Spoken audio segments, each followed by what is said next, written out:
Je salue tous ceux qui nous suivent sur Espérance Média et vous souhaite la bienvenue dans notre moment de partage de la parole de Dieu. Nous terminons l'étude du livre de Deutéronome, le dernier des 5 livres écrits par Moïse. Bien que le livre du Deutéronome fut rédigé dans un contexte donné qui permet au lecteur de réfléchir sur les vérités contenues dans les paroles de Dieu adressées au peuple d'Israël, Moïse est le personnage central du Deutéronome. En effet, la vie, le caractère et les messages de Moïse sont omniprésents dans ce livre. Donc, dans notre étude, nous allons parler de la vie de Moïse. Notre étude s'achève sur la vie de Moïse. Nous analyserons quelques points révélés par la vie du ministère de Moïse, qui sont la justice et la grâce de Dieu. Nous parlerons aussi de la mort, de la résurrection et le grand conflit que nous vivons actuellement. Bienvenue à nos 2 invités, alors pasteur Jean-Charles Banal et pasteur Hilary Lucéa. Merci, alors, ces 2 invités partageront leurs connaissances sur le sujet. Donc, avant d'aller plus loin, nous allons prier. Seigneur, notre Dieu, notre Père, nous te remercions parce que tu es un Dieu qui nous invite à mieux comprendre ce qu'il en est de ta parole. Nous te remercions de ces leçons que tu nous donnes chaque jour qui nous permettent de grandir.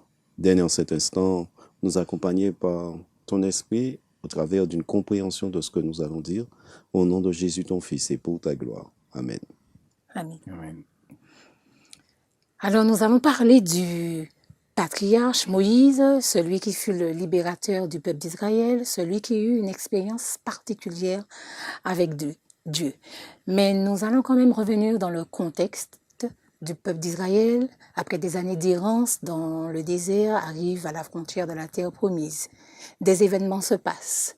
Et nous allons revenir sur l'événement qui s'est déroulé à Mériba. Alors, est-ce que vous pouvez rappeler ce qui s'est passé à Mériba? Alors, à Mériba, le peuple, après avoir traversé le désert pendant un certain temps, à Mériba, le peuple a eu soif. Ouais. Et comme ils eurent soif, ils se retournèrent contre Moïse. C'est-à-dire qu'ils n'ont pas réfléchi véritablement à ce que l'Éternel avait déjà fait pour eux, du fait que Moïse aussi est déjà intervenu à maintes reprises pour eux. Là, ils cherchaient en querelle tout simplement à Moïse en lui demandant de donner de l'eau, de leur donner de l'eau. C'est un peu ce qui s'est passé à Mériba. Et Dieu va intervenir par le biais de Moïse. Pasteur Lucia? Oui, c'est vrai que Moïse, en tant que leader, doit faire face à cela parce que pendant leur errance dans le désert, comme a souligné Banal, ils sont arrivés à un lieu où ils ont soif, il y a pas d'eau.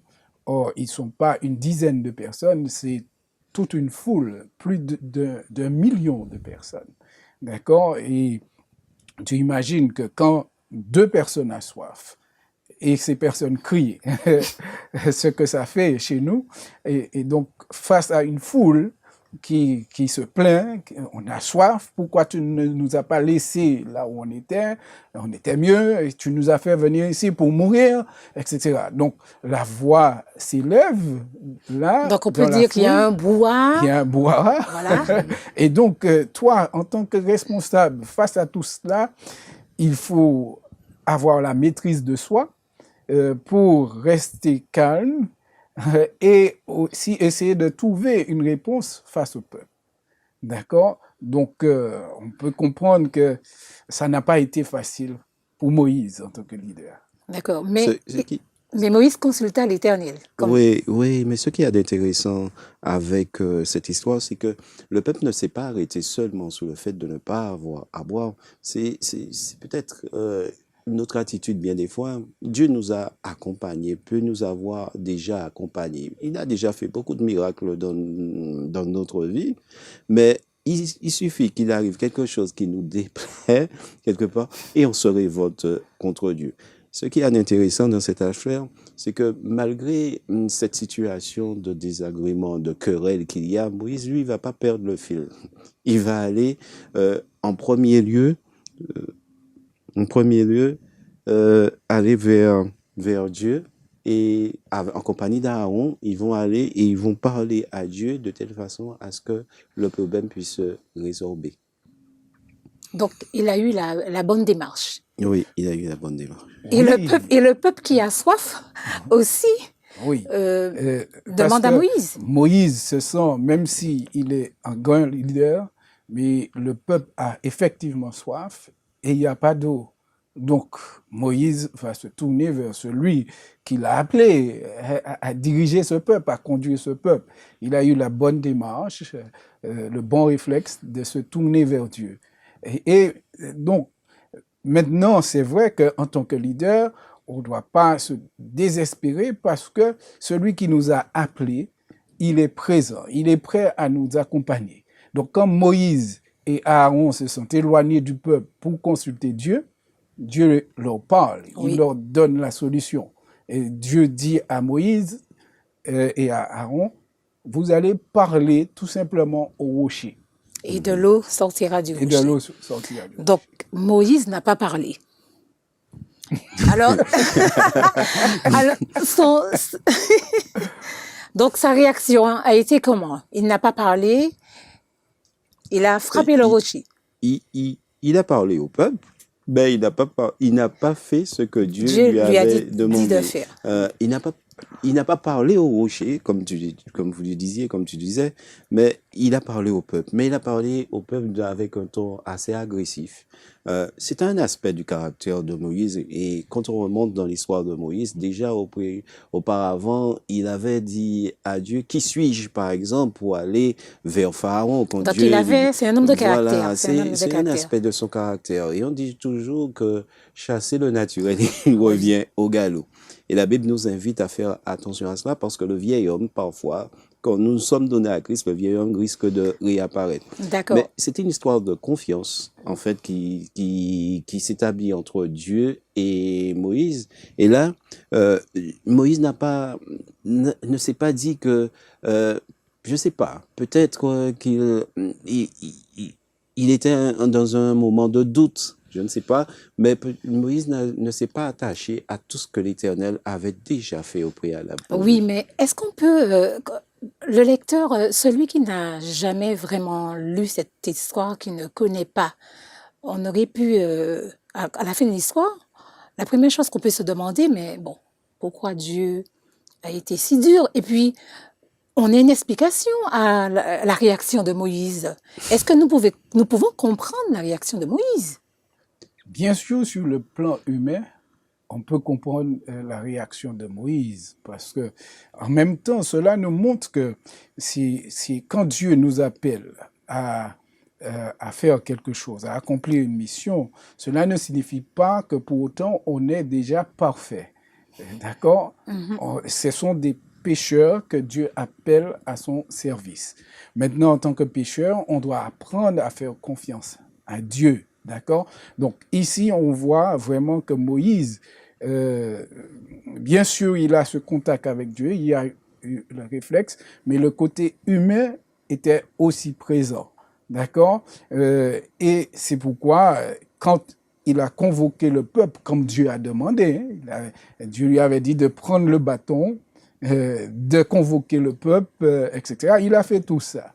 Maintenant, quand il fallait parler au rocher, il dit « écoutez, rebelle ».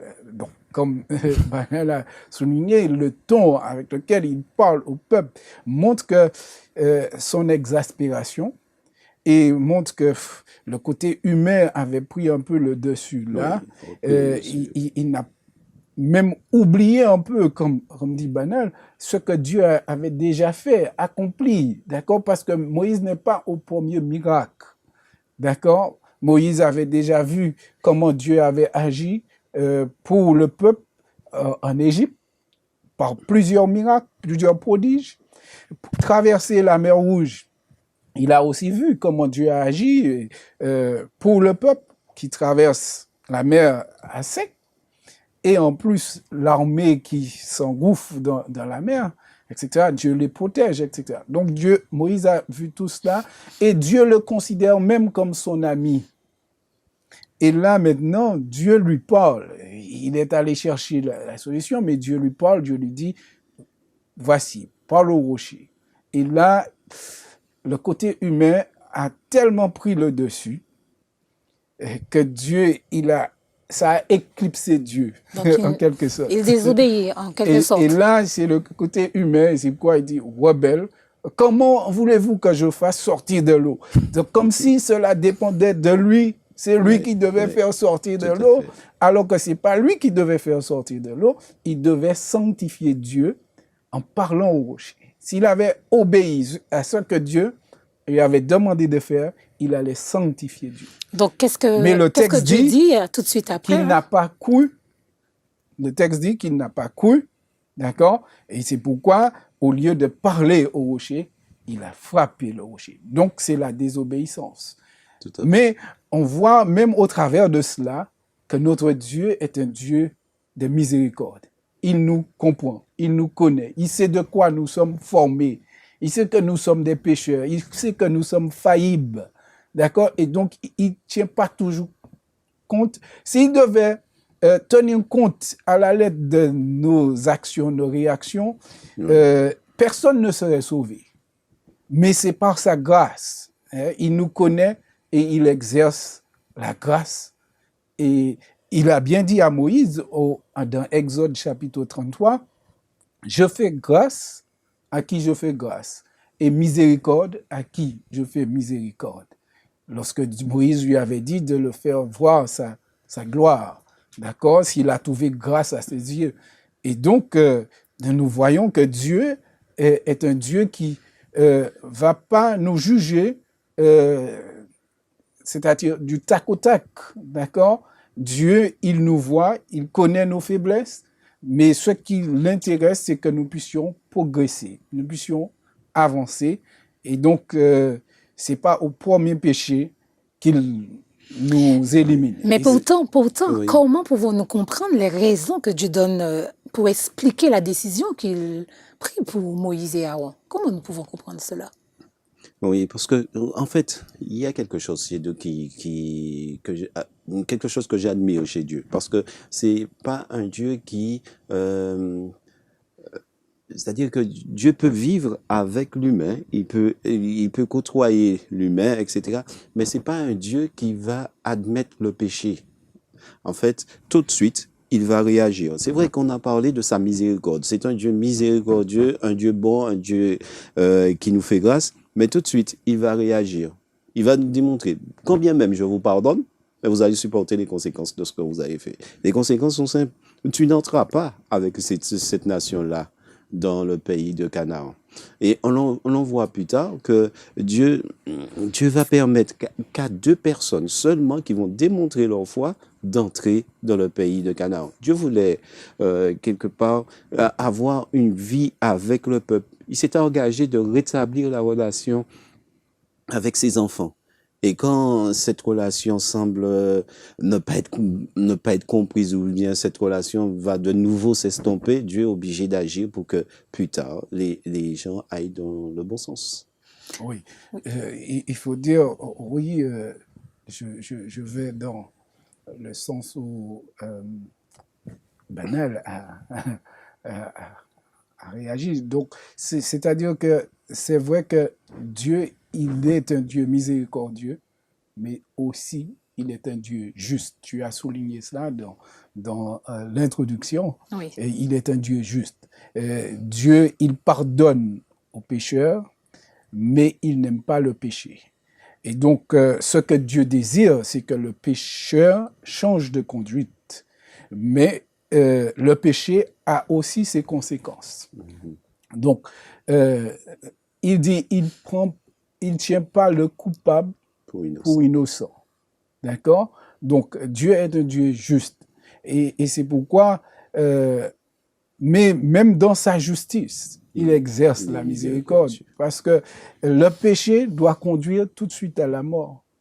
Mais nous ne mourrons pas tout de suite. Mais nous payons les conséquences. Oui, nous subissons les conséquences du péché, mais même quand on subit les conséquences du péché, c'est encore la miséricorde de Dieu qui s'exerce pour nous amener à la raison, pour nous dire, effectivement, quand on va dans ce sens, ça a ses conséquences. Donc, il vaut mieux ne pas aller dans ce sens et de faire ce que Dieu dit parce que l'obéissance amène le bonheur, amène la joie. Tout à fait. D'accord? Conduit vers la joie. Donc, Dieu est aussi un pédagogue dans tout ce qu'il fait. Il nous apprend vraiment, même au travers de ce qu'on pouvait voir qui est mal, il y a une leçon à tirer pour notre cheminement, notre progression avec. D'accord. Donc, la miséricorde de Dieu, on l'explique par rapport au fait que, alors, Aaron et Moïse, ils n'ont pas obéi, mais Dieu fait sortir de l'eau du rocher.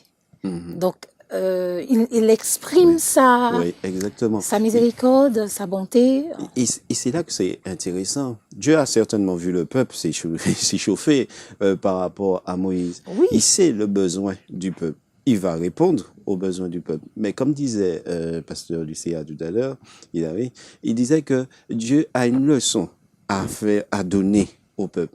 Et la leçon qu'il donne, c'est la leçon de la miséricorde.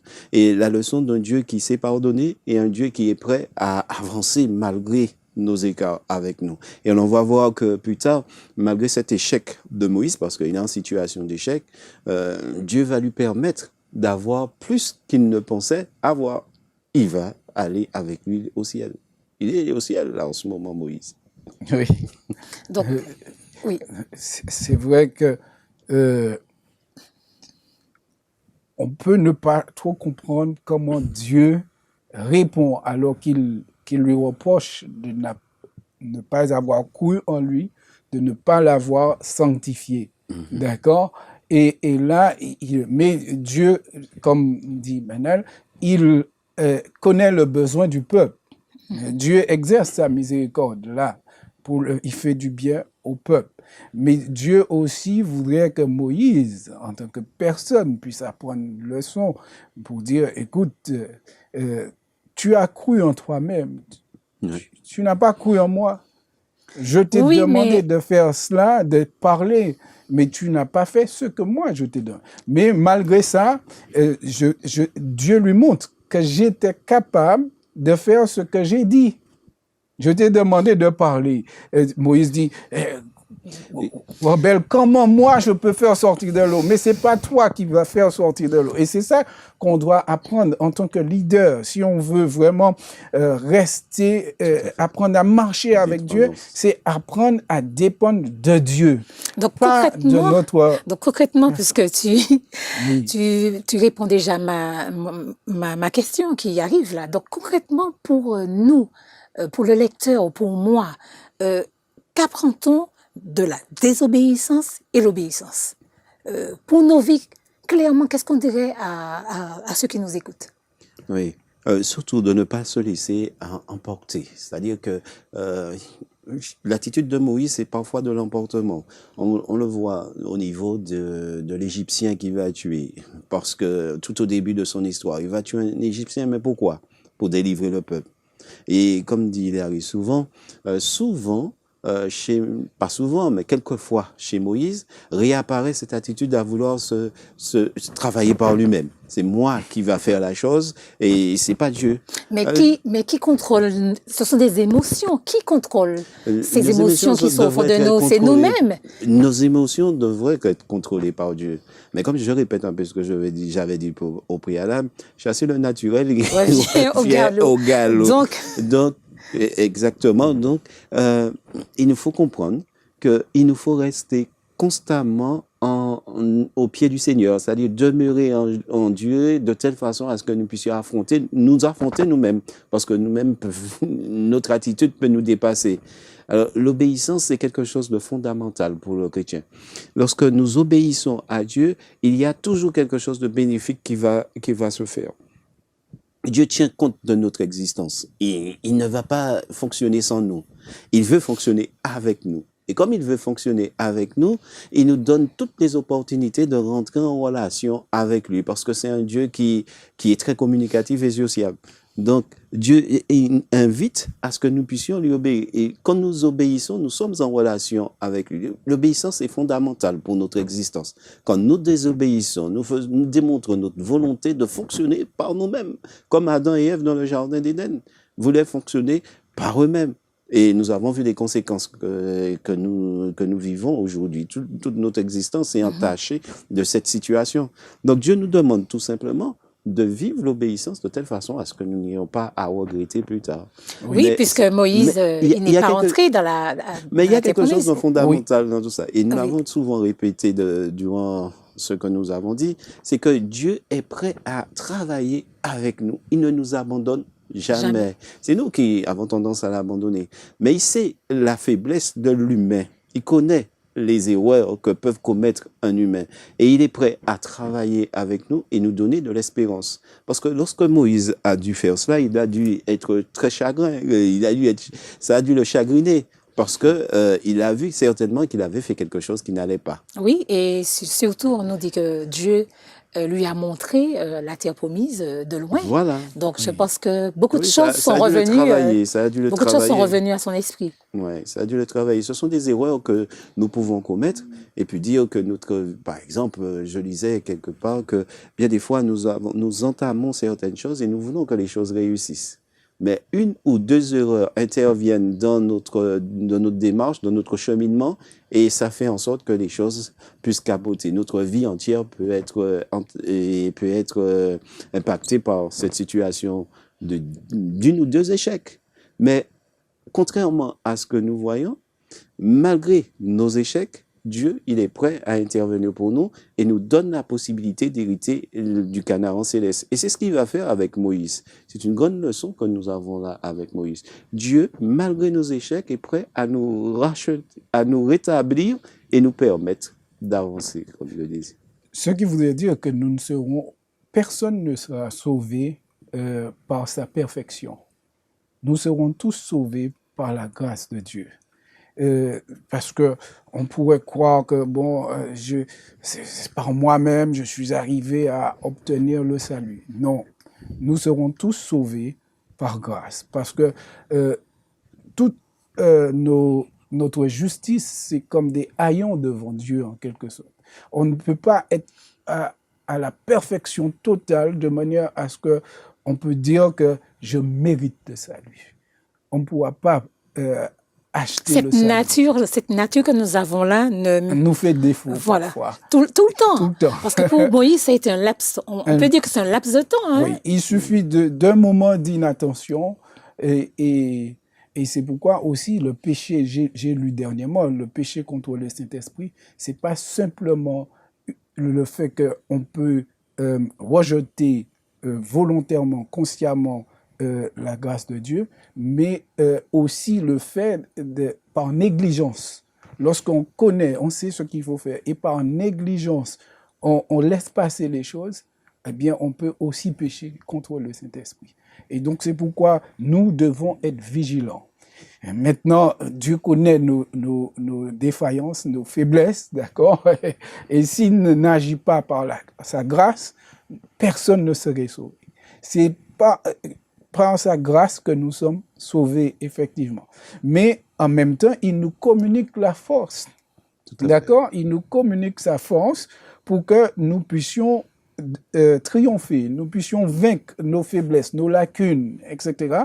Mais Dieu n'accepte pas, ne tolère pas, comme a dit Daniel, ne tolère pas le péché. D'accord? Il aime le pécheur, il veut sauver le pécheur.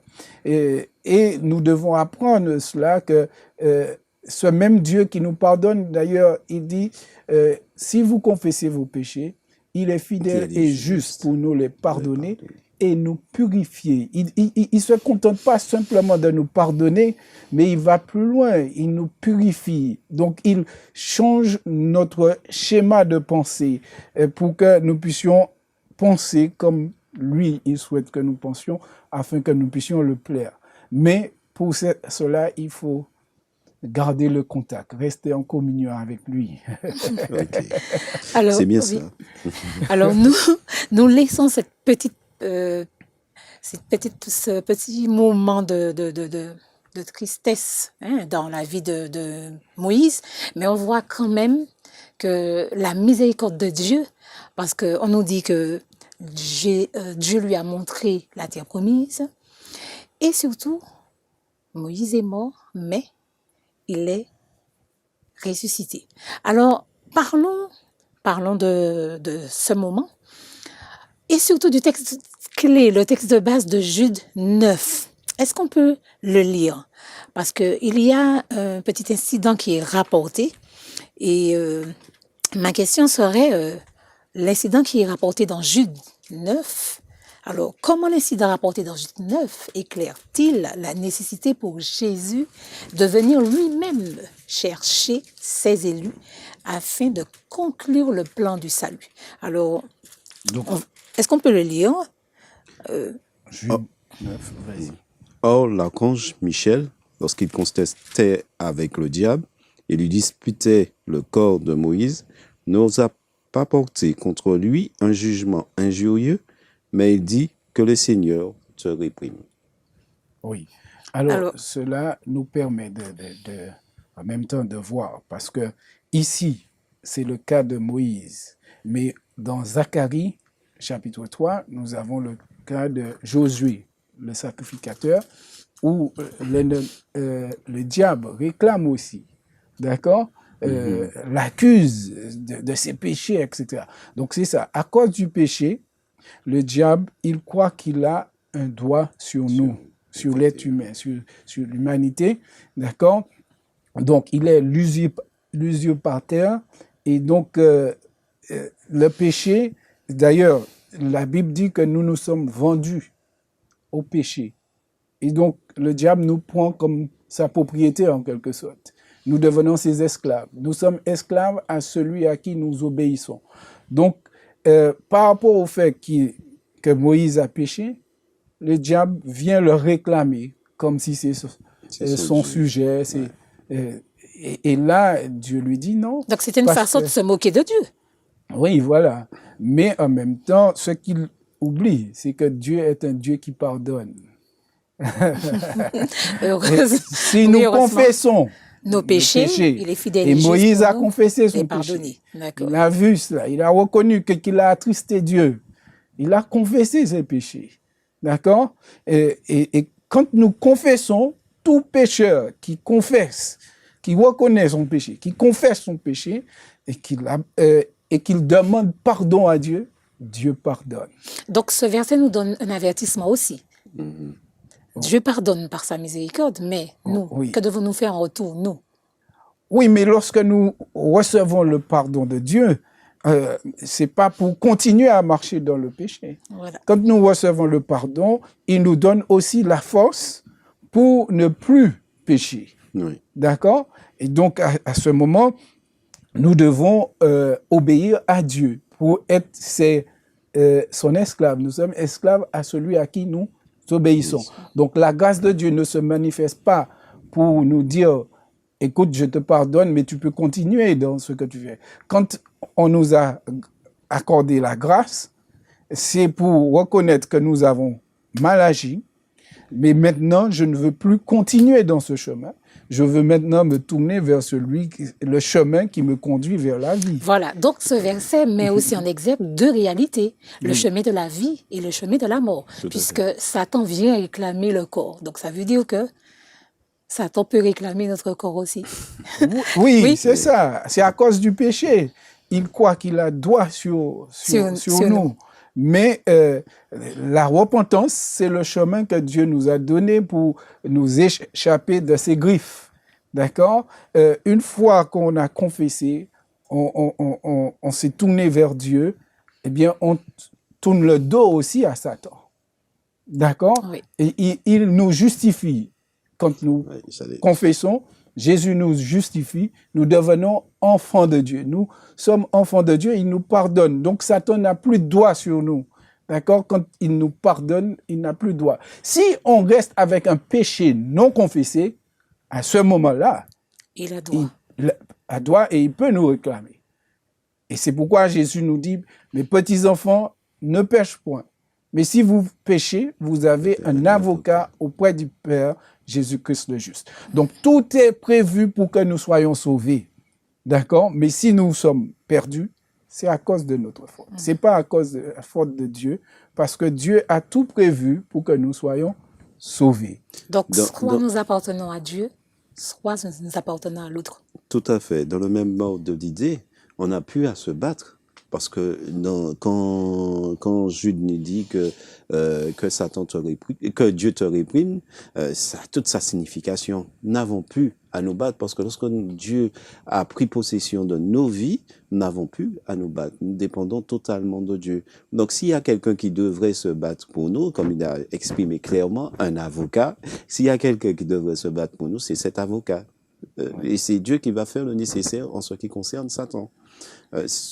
Il y a juste une autre chose que j'ai découvert au travers de ce texte quand il dit là, le Seigneur te réprime, etc. Lorsqu'il est dit que le Seigneur te réprime. Il y a eu cette contestation. Et il souligne le fait que le Seigneur n'a pas réagi de manière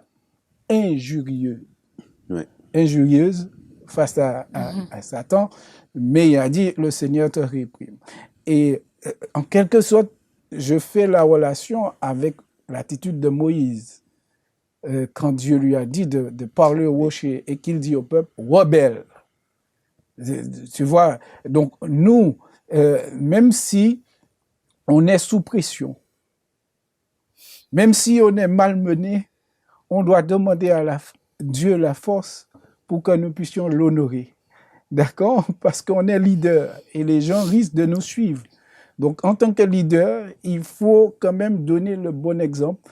Même si on est sous pression, eh bien, on doit avoir l'attitude qu'il faut. Maintenant, ce n'est pas toujours si évident, ça ne se passe pas toujours comme ça. Et là encore, nous avons l'espérance que même si tout n'est pas parfait, Dieu nous pardonne et il nous donne. Donc, que personne n'ait à se décourager. D'accord? Personne n'est à se décourager. La personne qui va lire, qui découvre ça, n'a pas comment dire ça, à craindre, à avoir peur de ce Dieu. D'accord? Parce que Dieu ne fait pas les choses au hasard. Dieu fait les choses comme ça doit être fait. Parce qu'il est juste, il est bon. Et donc, même si ça nous arrive de broncher, c'est pas pour ça, pour autant qu'il faut perdre la face et dire, ah ben, j'abandonne tout. Ouais. Dieu est là, il est au contrôle. Je voulais répondre sur... on a parlé d'avocat. Alors, jusqu'à quand on a un avocat qui intercède pour nous? Jusqu'à ce que Jésus revienne. Jusqu'à ce que la porte de la grâce sera fermée. Donc, ça veut dire qu'il y a un moment, la porte de la grâce va se fermer. Oui, parce que on a parlé d'amour de Dieu pour le pécheur, mais pas pour le péché. Si nous nous amusons à nous confronter à Dieu en faisant ce qui est mal, un beau jour, Dieu va nous dire, bah, vas-y, parce que nous-mêmes, nous fermons quelque part la porte de la grâce.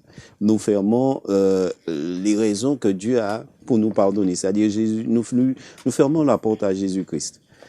Mais un beau jour, dans les temps de la fin, Jésus va se... On explique ça d'une autre façon. On explique le fait que Jésus est en prière pour nous. Et qu'un beau jour, il va se lever. Du moment où il s'est levé et qu'il va venir sur terre, la porte de la grâce sera fermée. Sera totalement fermée à toute personne. Oui, toute personne qui désire se donner à Christ. Parce que le but, c'est que au niveau du monde entier, tous puissent connaître la vérité et qu'ils puissent se donner à Christ. Mais à un moment, ce sera terminé. En parlant de la porte de la grâce, donc, je voudrais lire dans Romains chapitre 6, verset 1 qui dit « Que dirions-nous donc ? Demeurons-nous dans le péché afin que la grâce abonde? Loin de là. » D'accord? Donc, l'homme ne peut pas continuer dans le péché comme ça. et croire que la grâce de Dieu va rester ouverte indéfiniment. Et il y a un temps pour la grâce, et actuellement, Jésus est dans le sanctuaire céleste. Il plaide pour chacun. La porte de la grâce est ouverte, mais un jour, la porte de la grâce sera fermée. Et donc, c'est pourquoi nous voulons inviter tout un chacun à se repentir, à se tourner vers Dieu pendant que nous sommes encore dans ce temps, pendant que nous avons la vie. Peut-être nous pouvons mourir avant que la porte de la grâce soit fermée dans le ciel. Oui. D'accord? Donc, il nous faut chaque jour vivre comme si c'était notre dernier jour. Nous vivons en présence de Dieu. D'accord? Oui. Une autre question. Alors, nous allons parler de la résurrection. Quelle assurance la résurrection du Christ donne-t-elle à ceux qui vont passer justement par le sommeil de la mort? Et si nous considérons ce qui s'est passé avec l'histoire d'Israël, il y avait de la plainte, il y avait du sentiment d'être un petit peu abandonné dans le désert, etc. On voit la réalité de la souffrance de l'homme. C'est-à-dire que l'homme, il vit sur une terre où il y a des manques, il y a des besoins qui s'ajoutent aux besoins, etc. Ce que la résurrection est en train de nous dire, c'est que nous ne souffrirons plus de ces choses-là. Nous n'allons plus souffrir de ces choses-là. Parce que Dieu nous aura transformés, et ce qu'il nous prépare ne permettra pas que nous puissions souffrir de ces choses-là. La résurrection, c'est une bonne chose pour chacun d'entre nous. C'est-à-dire que si une personne a vécu en situation de désagrément sur cette terre, il a à l'esprit qu'il y a quelque chose de merveilleux qui l'attend. Même pour les plus riches, parce que ceux qui ont de l'argent et tout, on pense qu'ils sont bien dans leur peau, mais on voit des dégâts que ça peut causer dans une famille quand il y a beaucoup d'argent, etc. Il n'y a pas cette relation que Dieu nous demande d'avoir. Il n'y a pas ce bénéfice d'une relation avec Dieu, où il y a des bénédictions qui en découlent. Ce que la résurrection nous promet au travers du langage de Dieu, c'est que nous serons totalement restaurés, il n'y aura plus de malaise, plus de bobo, rien du tout, et nous serons heureux, en fait, la véritable joie. Et je peux ajouter que nous soupirons après ce moment. Tout à fait, tout à fait. Soupirons. Oui. Ah oui, ça c'est une bonne nouvelle, la résurrection de Jésus. Ah oui.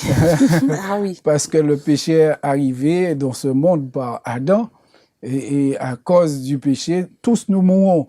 Et pour beaucoup, la mort, c'est la fin de tout. Mangeons, buvons, car demain nous mourrons. D'accord? Et puis après la mort, il n'y a plus rien. D'accord? On pense qu'on vit juste par rapport à comment on dit ça, un état inconscient, etc.